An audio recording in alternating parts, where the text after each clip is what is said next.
The WHS program isn't something you set up overnight.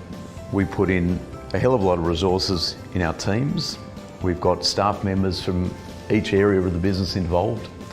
We have regular meetings.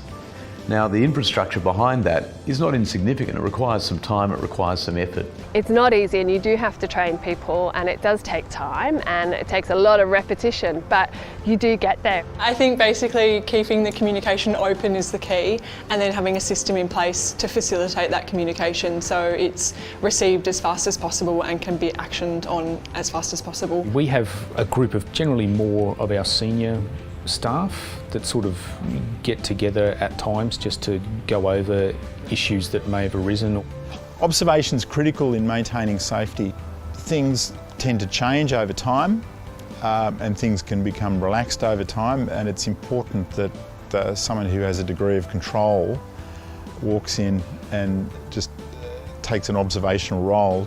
So we've got a number of policies and procedures that not only we have to follow, but that all our contractors, suppliers, when they come to site, or anyone visiting site, or even anywhere around, they still have to adhere to those same rules and guidelines. We do regularly check in with our regular contractors that they've got up-to-date policies and procedures, just to ensure that everyone's on the same page and moving in the same direction. So also it's officers' duty to provide resources to their staff, which could be appropriate tools. We're always investing in new equipment. We have engineers or we have trainers in from the manufacturers who supply this equipment, and all of our staff are trained step by step, and it reduces the chances of any risk of injury to our staff. We've had information and training sessions with both government associations and our industry body to bring us up to speed with requirements for safety, how to put together a team, how to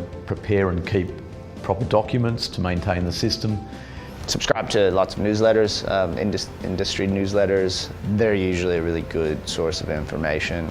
Being busy, I don't get time to sort of look at all the latest literature on health and safety coming through, so it's great to have that private specialist company who can always keep us up to date. They've got their finger on the pulse and they can let me know what's new and what needs doing, and so we're then up to date in turn.